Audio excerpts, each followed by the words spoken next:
Good morning, everyone. Good evening, good afternoon, wherever you are, and welcome to this week's Weekly Energy Boost. My name is Elia, and I am here this morning with David and a very special guest that I will introduce in a moment. The Weekly Energy Boost is a 7-day spiritual energy forecast where we offer up the most powerful and practical wisdom and tools for our listeners to navigate the coming 7 days. We've actually been focusing on monthly energy, and we're shifting gears this week from last month's energy to this month's energy. Today is actually the third day of the month of Leo. Is that right? Yes, it's the third day of the month of Leo on the Kabbalistic calendar, of course. And what that means is that we are connecting to a new energy. And for those of you who are for our Leo listeners, we'll be very gentle, don't worry. But what's interesting about the month of Leo is that, and I guess you can look at the symbol of the lion to understand how that works, is that the Leo energy, Leos kind of consume everything around them. They take in all the energy, all of the attention, all of the limelight, and also all of the food. There's very few Leos who are not interested in food and eating, and I personally have been trying to get in this concept, this topic to talk about, which I know we've had tons of questions about over the years. It's something, there isn't a person on the planet who doesn't eat, right? So it's not like there's anybody out there who can say, well, I don't need that, or that doesn't concern me. You could hear a relationships episode and be like, I don't need that, or a meditation episode, I don't need that. But these next 3 episodes are literally for everyone. And that's why we brought on for this week's episode a fabulous example of what it means to use food as a tool for connection, as a tool for intention, for elevation. So welcome, Chef Elia Herrera. She is from Canada. She lives in Canada. She's originally from Mexico. She has this beautiful way of combining both her love for her culture and cuisine, and at the same time using food as a platform for bringing people together, for sharing, for connecting.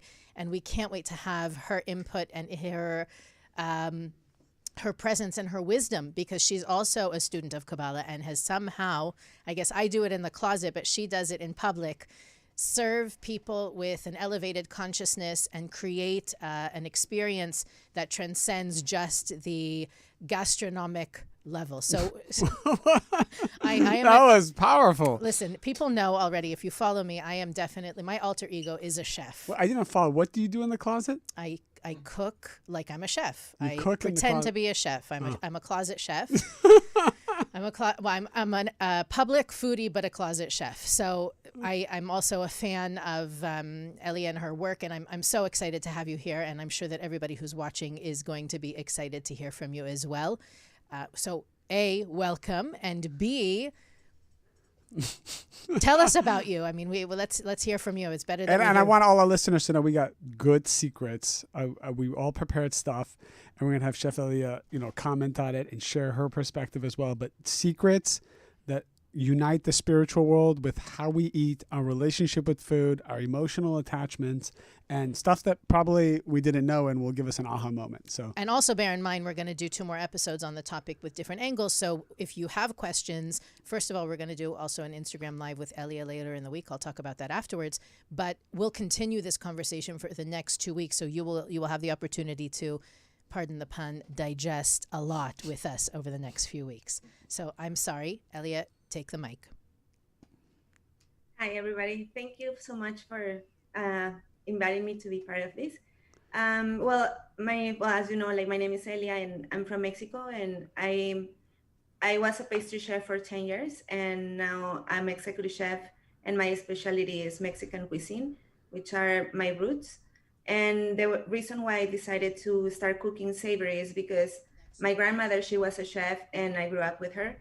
And bringing all these memories, it was very important to me to keep her alive and close to me somehow. And also, I love the fact that I have the opportunity to share with the community here in Canada my culture and where I come from and what I used to eat and the memories behind and the celebrations. And I just love what I really love what I do. The fact I sorry, I love it because I think it's a great way of bringing people together. And what's your cooking philosophy? What makes you stand out from other chefs and other people in the culinary world? To be honest, all the time I say to my team, like, it's all about, like, yes, flavor, and but more than anything is the intention behind, like, cooking with love, cooking with, like, caring about the people.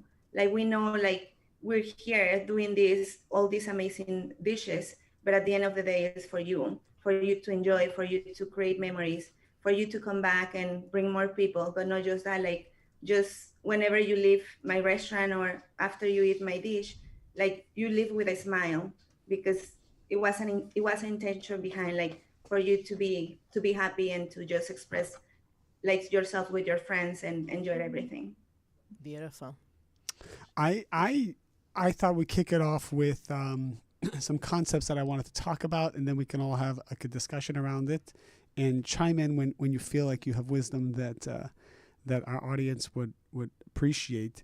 So, one of the things that I wanted to talk about is how our relationship with food interacts with our personal tikkun, which is the Kabbalistic definition of what we came to this world to transform, and how we utilize the energy behind food to sometimes fill lack, and as a result, maybe not deal with the things that we need to deal with. So just to back up for a moment, the Kabbalists explain that sparks of light, our purpose is to elevate what are called sparks of light in this world until we create a completion of all of these fallen sparks.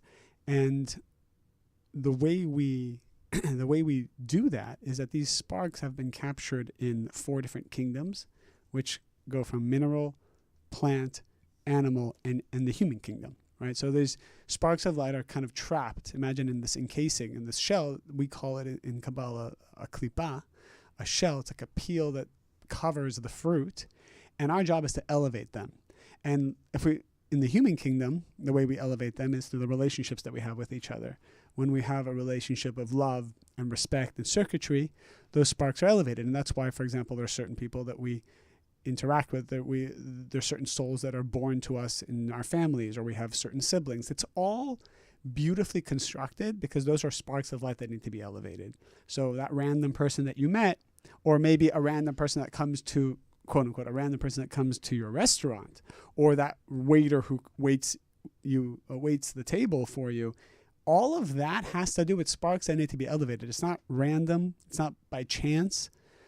Through those relationships, we either elevate sparks or we lose sparks of light to the negative side that we then have to come back and redeem. So almost imagine that if you had a bad encounter with someone at a restaurant or wherever else, you lost energy, you lost sparks of light, and sometime you have to go back to that restaurant and undergo a challenging experience to re-elevate those sparks of light. And how you do that is all the stuff that we've learned in our prior podcasts and in Kabbalah 1.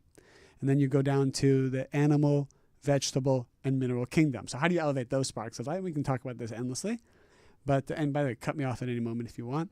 Animal kingdom, in certain cases. Well, I think we'll focus more on the specific things that we get from each of those kingdoms and how next week, because that's when we'll get more into I think today is really more about setting the intention.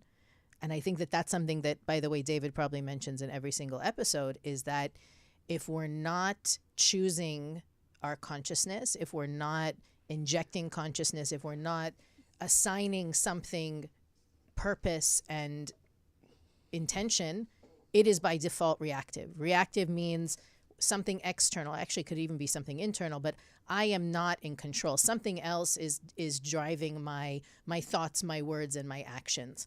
And I think for a lot of people, food is that thing. Food is the most, if we're honest with ourselves, it is an area where we are most reactive, right? We wait until there is a lack quite often, whether the lack is hunger, whether the lack is I am deficient in certain nutrients, or whether I'm feeling miserable and my only respite is Ben and Jerry, right? Like we think in terms of we think of food almost like a drug, right? Like it can alleviate, relieve, or assuage some kind of discomfort that I'm feeling in the moment. Again, it might be hunger, and I only bring up that one. That's probably the most balanced one or most benign one because it's natural, right? It's not something that unless you already get into the hangry zone, but it's the body is designed to tell us when we need to replenish. Now the question is, have I consciously in advance chosen the foods that are going to nourish me well, or am I reaching for a Snickers bar every time I get hungry? And that's, by the way, that's their marketing, right? You know, if you're in a bad mood, if you're hungry, when you're down, we're a great pick-me-up. And that works for a lot of people in the short term. Now think about, if this is the first episode that you've ever heard of our show, I encourage you to go back a few episodes just to get a little bit of an angle, because we talk about these concepts often, but this is the first time we're discussing this around food, right? If I need something, if I can't not have it, it's controlling me. And essentially we're here on this planet to achieve control, to be the creator of our own reality. The moment I need that Snickers bar, the Snickers is the creator of my reality, and I'm the victim. I am the effect of the sugar and the chocolate and all the things that come with it. So we really want to talk today about creating purpose and meaning around what we're eating. And like Elia was saying, sometimes the reason I want that bowl of chicken soup is because it makes me it's a connection for me to my grandmother who used to make me chicken soup when I was a little kid. And therefore it's more than just calories and vitamins. It is an emotional and even an ancestral connection that I'm creating to my culture and to my family. And I can appreciate that. Before we get into that granular of an understanding of it, I wanted the audience not to fall into make sure the food doesn't control you, you control the food, or make sure that, like, obviously that stuff is topics we've covered. I thought to take it back all the way and understand holistically that you have these kingdoms, and I wanted to finish that point just so that when we dive into it, it can kind of coalesce better. That we have these kingdoms, and you interact with all these kingdoms in a very specific way. There's a reason why that chicken soup came to your table. That chicken even came. That specific one came in front of you, or that fish came in front of you, or that egg, or whatever it is because there exists a spark of light that belongs to your soul that you need to elevate. And then we can get into how do you interact with it?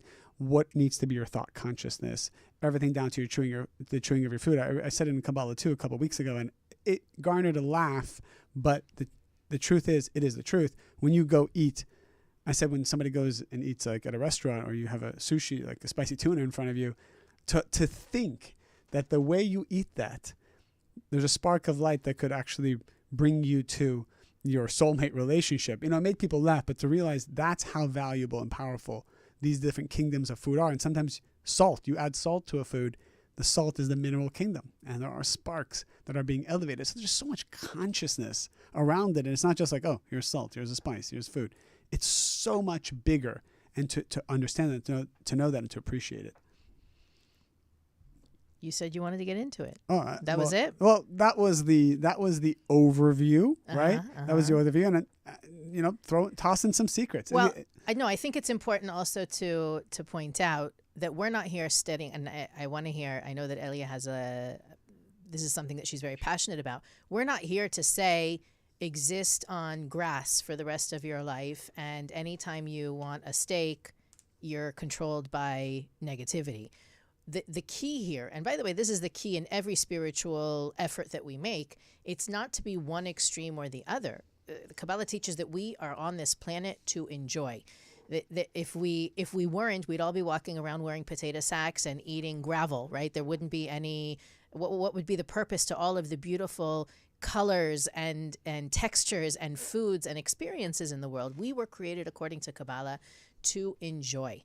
And the problem is when the enjoyment takes over and we're no longer focused on the purpose. So one of the things I know that Elia is very passionate about is helping people achieve or understand what it means to balance in not only eating, but also, I mean, of course, cooking and shopping is included as well. But when people come to you and say, well, you should be, there's a huge movement now around being vegan. There's a huge movement around eating organic. There's a huge movement around no carbs. Like what diet fad isn't there these days?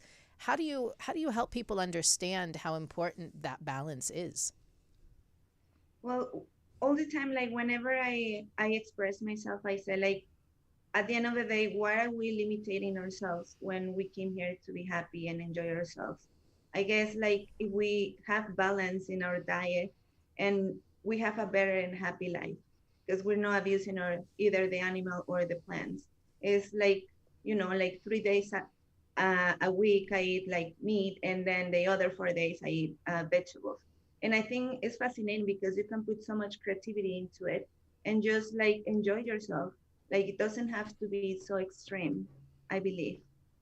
Well, being extreme is, I think, an easy way out for people. This is what I do, this is what I don't do. And those clear, the black and white helps people mentally, but I think energetically, eventually, their willpower and their desire deteriorate because it's too strict and too limiting, like you said, and too I don't know. Let's be clear. So we have to first be clear about something, because I think we touched upon a negative belief system that the world at large has, which is, what is my purpose? Purpose is that a person experiences happiness and joy. That's actually a soul's purpose. That should be the end result. And a lot of times people are addicted to self-punishment.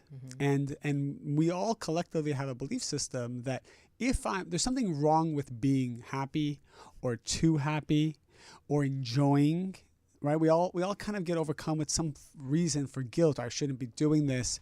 There's something wrong with that. Even as a Kabbalah student, so I assume many of us are on the path of Kabbalah, and I hear it all the time. As soon as I started to learn Kabbalah, my life changed, and I learned tools and this, that, and the other thing. But you also, there's a negative side to it, that if you don't catch it, it can consume you. You're auditing yourself all the time. You're criticizing yourself all the time. You're punishing yourself all the time. And then you start to have guilt about enjoying, about receiving. So I want to be clear. The Creator wants us to enjoy. And my motto is, I'm collecting this from Kabbalistic teachings, when you don't enjoy that which is permissible to you, you will enjoy the things that are not permissible to you. So for example, if you do not enjoy the meal that's in front of you, it's in front of you, it's there, you're meant to eat it, it's meant to be eaten. And let's say you're not focusing, you're thinking about something else, you're just swallowing it quickly, you're trying to rush through the meal, you're not fully grasping the power and enjoyment of the meal, you will do something later on to get energy because you're deprived of it, but in a reactive way. So you'll look for attention in a reactive way. You'll look to actually eat food that's not good for you later on. You will punish yourself in a different way because you didn't get the energy. And if you had just sat and really connected with what you ate, then you would feel full energetically, you'd feel joy, and you wouldn't steal it from someone else or in a reactive way, as we say, the not permissible way. So that, right, and I love it that Elia said that, because we have to first accept that we must enjoy what we eat. So let's start there. It's interesting that you bring up that specifically, because I gave a course years ago exactly about these concepts, and one of the things that I read is that the Kabbalists recommend that when you eat, you sit. I was just about to say that. Okay. It's crazy that you said that. All right. that you should sit when you eat, which to me automatically brought my mind to the idea that when we had an episode about prayer a few months ago, that when in prayer, there's different times that we stand and there's different times that we sit. And when we sit, we are drawing energy. So to me, that makes sitting around the table to eat a form of, right? Prayer is nourishment for the soul. Eating is nourishment for the body, but it's the same physical position that the Kabbalists say, put your body in the same frame so that you can receive that light, that energy, that nourishment that you need for when you then need to get up and start to do the connections that you need to do. Elia, what are some practical ways that you can recommend for people to enjoy their food more? And I think you can answer this question in so many different ways. I can't imagine some of I can think of some answers, but I'm curious to see what creative answers you may have and advice for our audience, how to enjoy and garner pleasure from your food more. To be honest, the first thing I will say is like literally make a time for it. Make a time to smell the food, taste the food, look at it. Like everything starts from the eyes. Like as a chef, like obviously we're artists and we express ourselves through food. So we like to play with, the presentation, the harmony, the textures with it, the combinations with flavors. Like your palate is always like jumping from the savory to this acidic, and there is so many different notes. So just take the time and go through it and experience and recognize the flavors, the notes on it, on the ingredients, and just enjoy it a lot and create a memory. You said it starts with the eyes.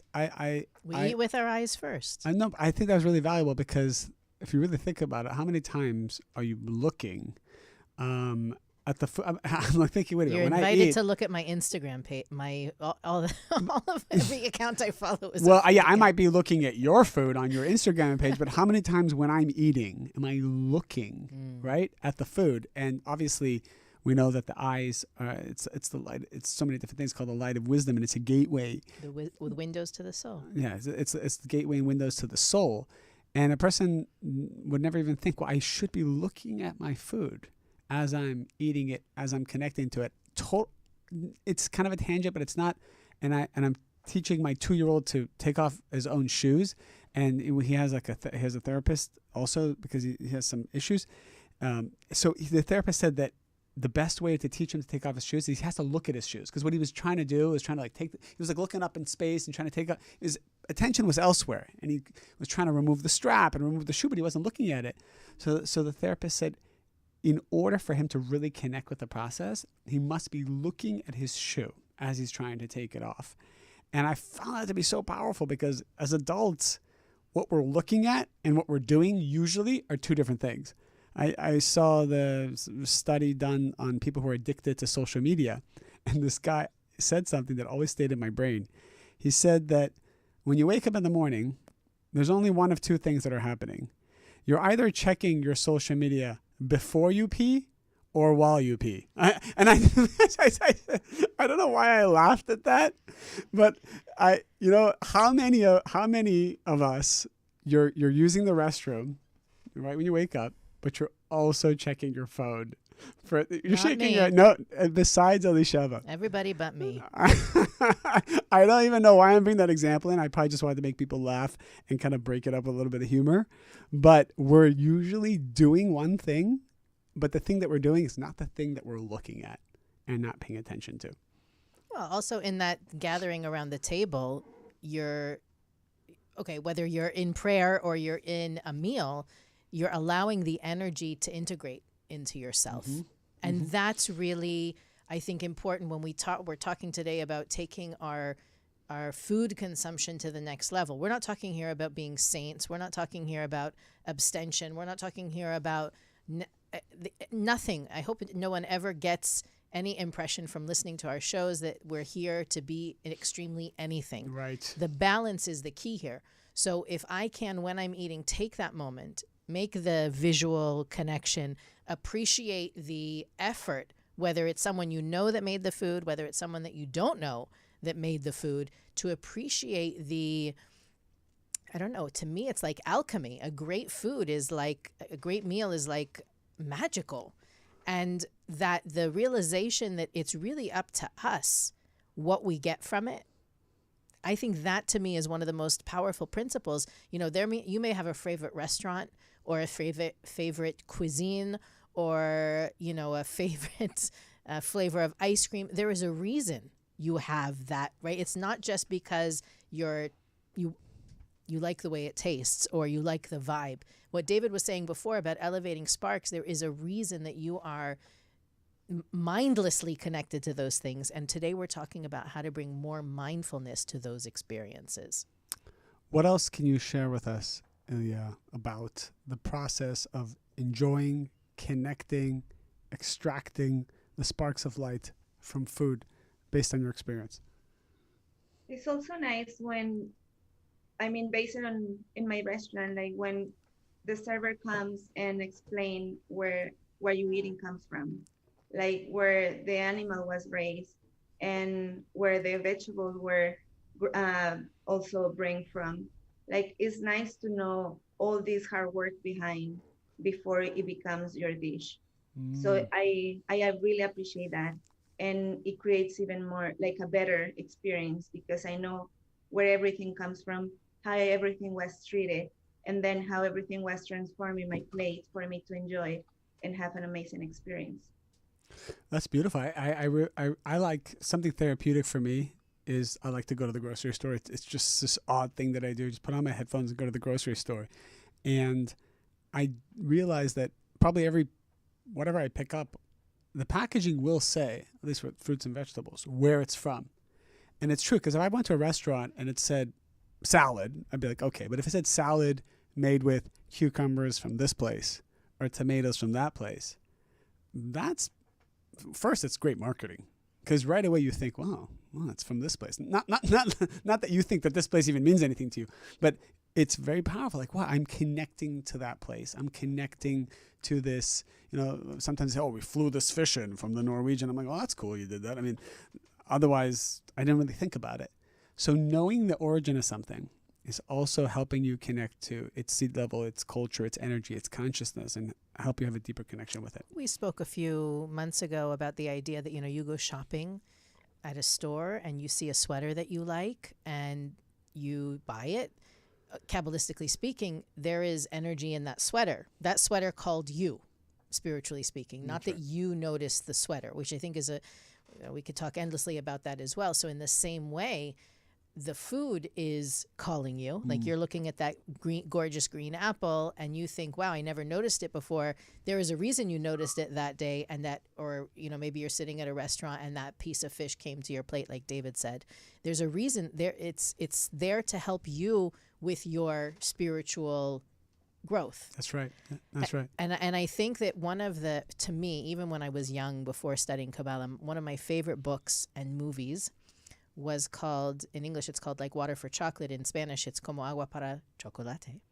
You speak Spanish? Got to speak my Spanish for the day, yes. And for those of you that didn't see it, it's basically, it shows you how, and it's very artistically done, but it basically shows how when the chef is sad, like at one point in the movie, the family is cooking for a wedding that shouldn't be happening, quote unquote. And the mom and the grandma and the sister, they're cooking and they're crying while they're cooking. Or maybe it's just the sister that's crying while she's cooking because her sister is marrying the guy that she wants to marry. And everybody in the wedding party breaks out in tears. They can't control themselves. They're just sitting there bawling at the dinner.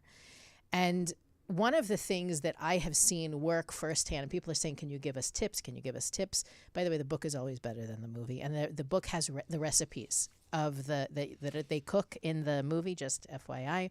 It's gorgeous.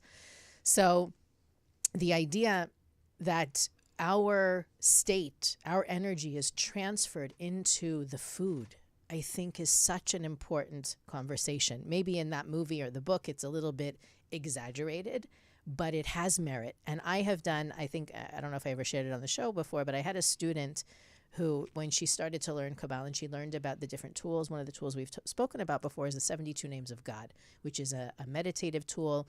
And she wanted to experiment with it. So what she did was, actually, I think it was her teacher in the class, said, take a glass of water in your right hand, and everybody who's listening can do this as well. And he told the class, hold the glass of water in your right hand and meditate on these three letters, this letter sequence, which awakens unconditional love. Hey, hey, ein. And then he said, look watch for what happens. So she told me afterwards, listen, my husband doesn't drink water. I could only do it with Diet Coke. I hope that there was enough water in the Diet Coke to make the experiment work. So she said at the dinner table, before she put the cup on the table, she closed her eyes and she visualized the letters and she imagined that she was sending energy into the Diet Coke. She put the Diet Coke on the table. Life went on as usual. And then she said for the first time since maybe they were dating, while she was washing the dishes, her husband came up from behind her, put his arms around her, and started dancing with her in the kitchen. And she said, there was literally we had no conversation during the day, no romantic interaction. No, I didn't slip him an aphrodisiac or anything. I simply injected energy of unconditional love into his Diet Coke magically. And he just, for whatever reason, felt that love and acted on it. And I think that for me as someone who cooks a lot for my family, and obviously this year, being at home much more than usual, I had the opportunity to cook much more than usual.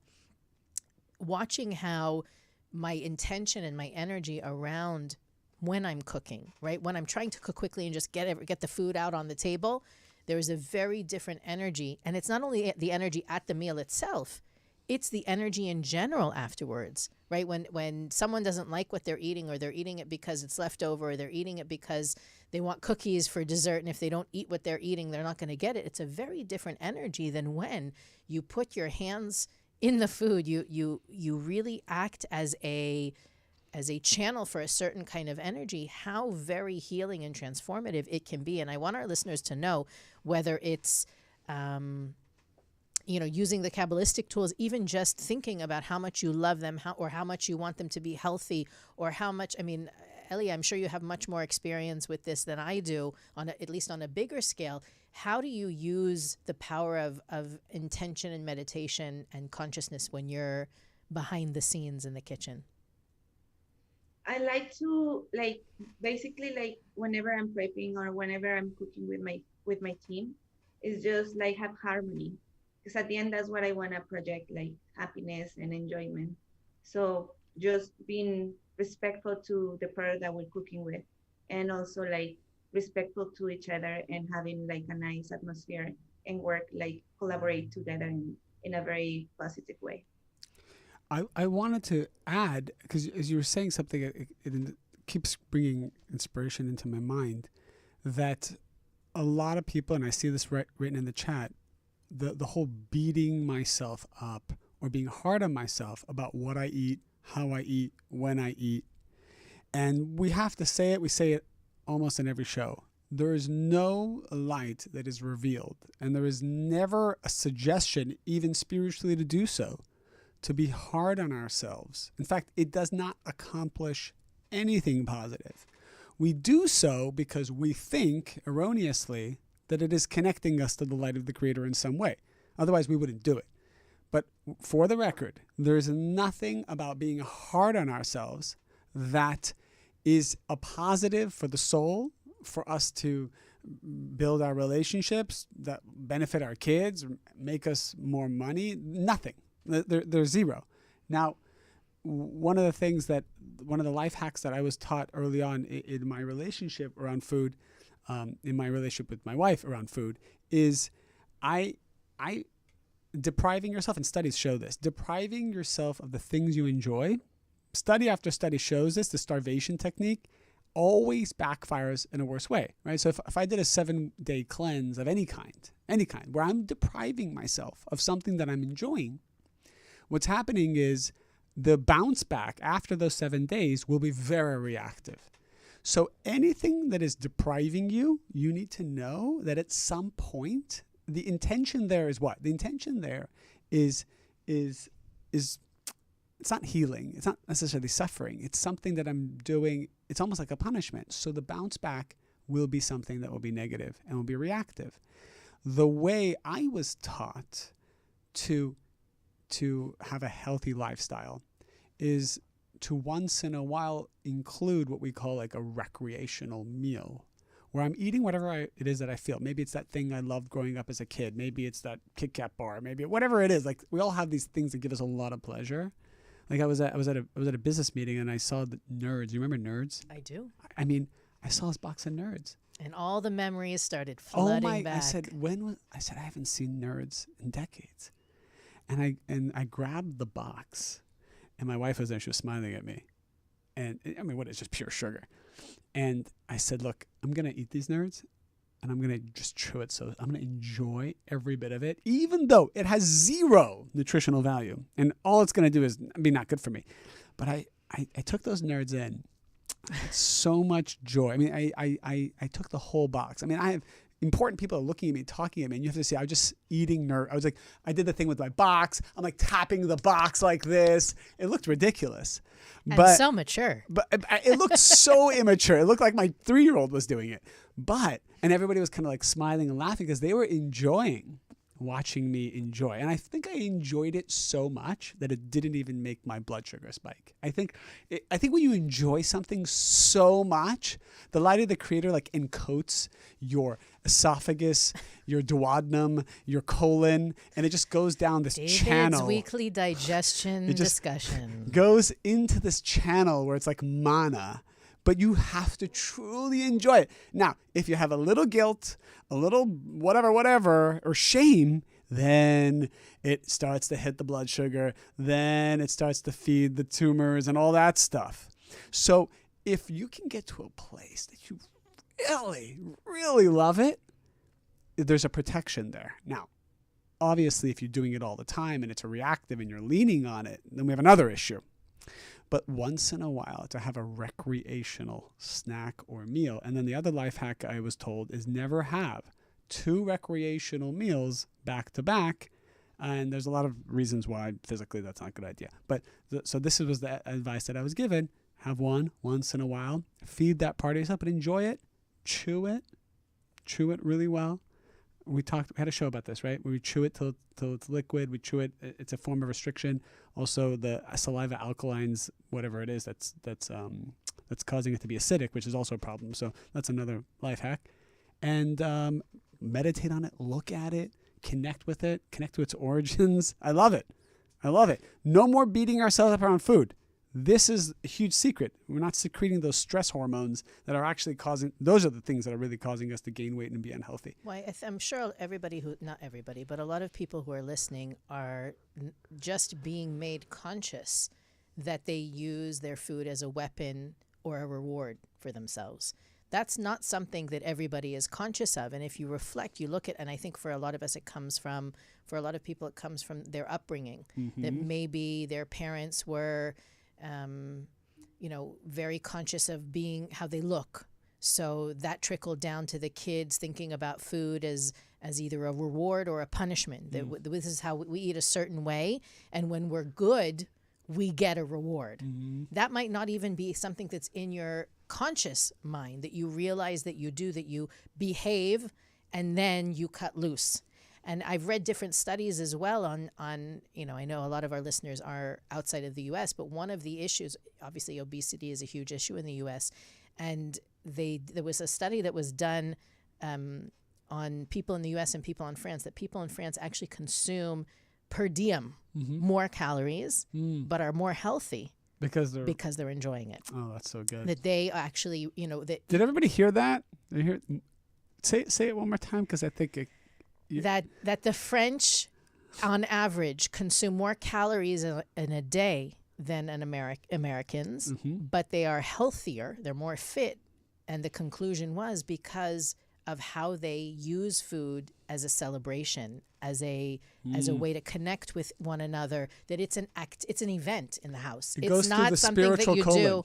It's not something that you do between activities. A lot of people, you come home from school, you got to pack some food in so that you can go to your after school things, and then you got to run home because you got to pick up the kids, so you have a snack in the car. That there isn't, it's not a scheduled, like Elia said, make time for it.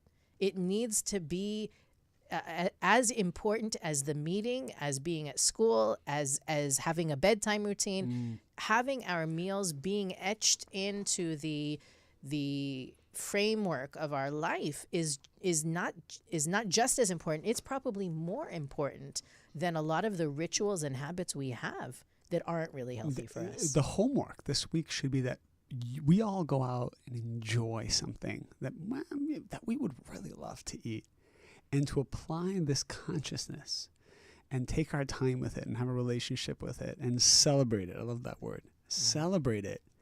And the amount of endorphins that it's going to release, the amount of stress it's going to remove, holistically, I mean, forget about the fact that this food's going down the spiritual duodenum. Okay. The gullet, the spiritual gullet. I bet if studies were done that if people ate this way, they may not even have anything come out of the other end. Like the Israelites in the desert. That's what it says. It says that the manna had no what's the proper byproducts? Waste. There was no waste. waste. The body they used didn't have it 100%. to. They didn't have to go to the bathroom. So there is a precedence for this spiritual duodenum, the spiritual colon. It's pretty fascinating. By the way, I do want to make the point that they didn't in the study. It wasn't just about weight. It was about cholesterol, blood sugar levels, the heart health. It was a holistic look. It wasn't just looking at numbers on the scale, which can be very deceiving. Yes, it was really about the overall health level of the individuals that were tested. The levels were much lower, even though think about French food. It's so rich, and it's so go to a French restaurant and you just want to sit there for 3 hours and chew slowly and enjoy every moment. That's actually the key. That's really the Kabbalistic advice, maybe the French advice as well. The French Kabbalists who would say, be peaceful, sit and relish in the food, because that's going to allow the food to reach not only where it needs to in our bodies to serve us in the highest way possible, but also spiritually. And Ellie, I know that one of the things that you focus a lot on is helping people create memories around food. And we were talking before about how some of us may even have unconscious memories that program their behavior and their approach to food now. How can you help our listeners create new memories around eating? For example, in my case as a professional, in celebrations and stuff like that they come and they enjoy the meal, or even they come and they have a bad day or whatever, but the intention behind the dish is very positive, and the atmosphere and everything together, and they basically live with a different perspective and with a different way of thinking that day. I will say also put the intention and just enjoy the in my case as a chef, it's all about flavor, right? The harmony in my mouth, all these flavors, these combinations, these textures, is just creating an experience.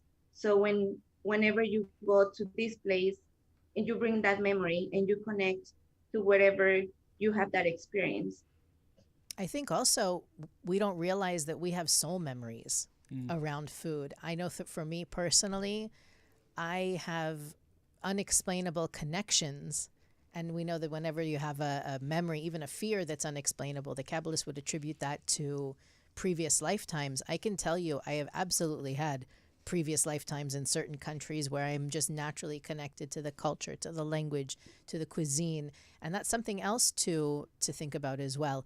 There is one concept, though, that keeps on coming up in the feed, and I want to hear from both of you about it. One thing people want to hear us talk about is fasting, which is related to the second concept, which is restriction in eating.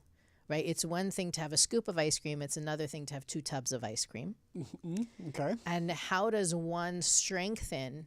I think David already answered this, but I'm going to ask it so that we can describe it, explain it explicitly, is how do we balance when it comes to things that are hard for us to restrict on?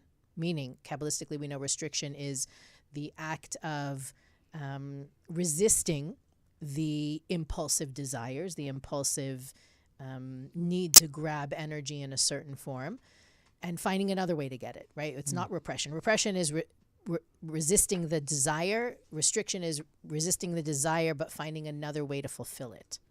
So to me, the Kabbalists explained that used fasting for very specific purposes. It wasn't a recreational activity. It was something that was done with intention and not honestly, I haven't come across an example of fasting that was for medical benefit, although I know that there's a lot of information out there these days around using fasting as a way to cleanse the body and reset the body. I know somebody who reversed their diabetes with fasting. So it's not something that I'm well versed in, but I can tell you from a Kabbalistic point of view, it was more something that was used to train the spiritual body to be stronger than the physical body, to train the higher self to have dominion over the lower self, and not something to be used.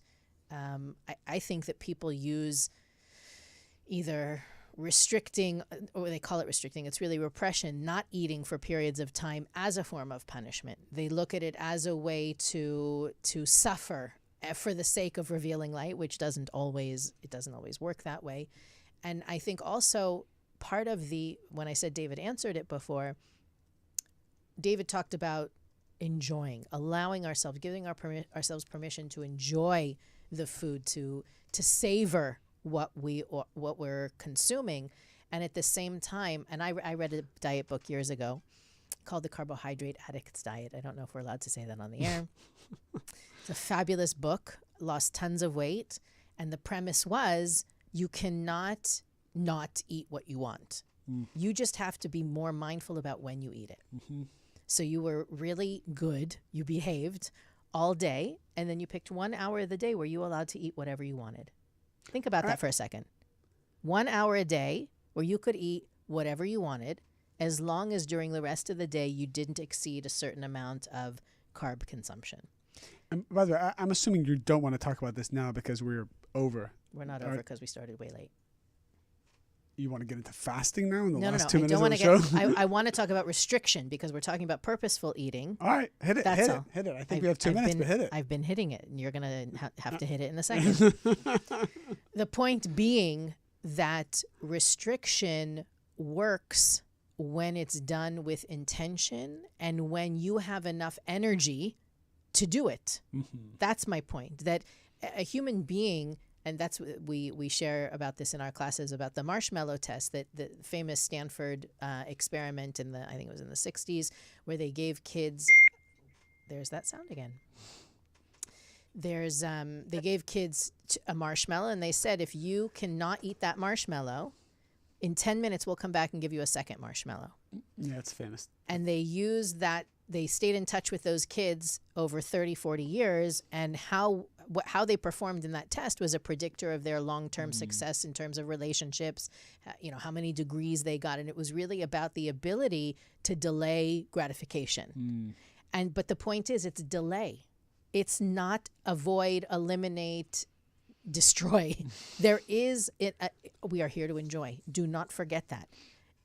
If you want to enjoy more, you'll find a way to be in control of the enjoyment. For the person that needs to finish the whole container of ice cream, buy the single serving ones and give yourself a whole, the Kabbalists teach this concept. You have to know your opponent.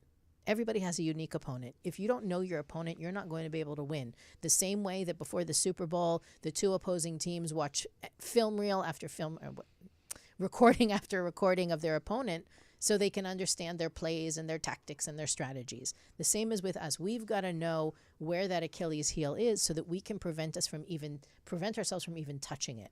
And so, go, David. Go where? It show's over. Where do you want me to go?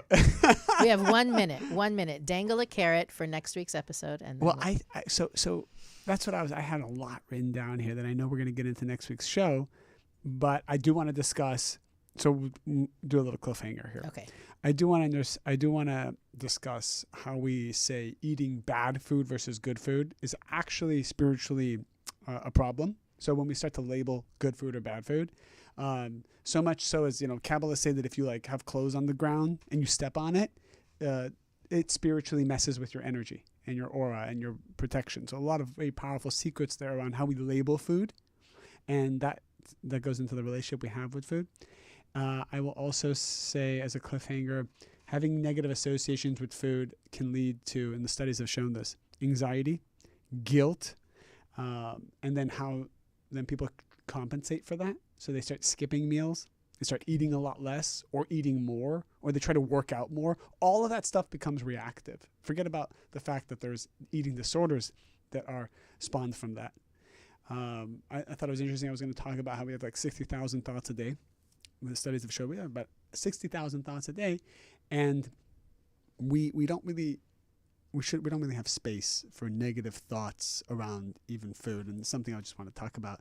And diets and lifestyles I wanted to get into a little bit, and starvation studies. So it did kind of seep into fasting and the pros and the cons and what the Kabbalists say about fasting and making sure that it's done right. So that's kind of my cliffhanger for next week. This and more next week on Weekly Energy Boost. Chef Elia, do you have any final words to share with our listeners before we sign off? Yeah, I will say, like, basically, well, cook with lots of love, and make sure like your intention is to make your people happy and create memories and all the flavors and enjoy it. Yeah. All of that. Okay, well, you can find Chef Elia on Instagram at her restaurant in Toronto, that if you are in Toronto or even in Canada, please drive by and sample from what she's been sharing with us today. Thank you so much, Elia, for being with us today. We will do an Instagram Live on Wednesday at noon Pacific to answer more of your questions. So keep posting them, keep sending them. We'll answer them live on Wednesday at noon on Instagram. Continue, please, to rate, review, like, and share. We are only as far-reaching as you help us be, and our viewership, our listenership is growing, and it's amazing to be able to hear from so many people around the world and to share with you guys. I can't wait to see you next week, to eat with you next week. We will see you. We'll see you next time on the Weekly Energy Boost.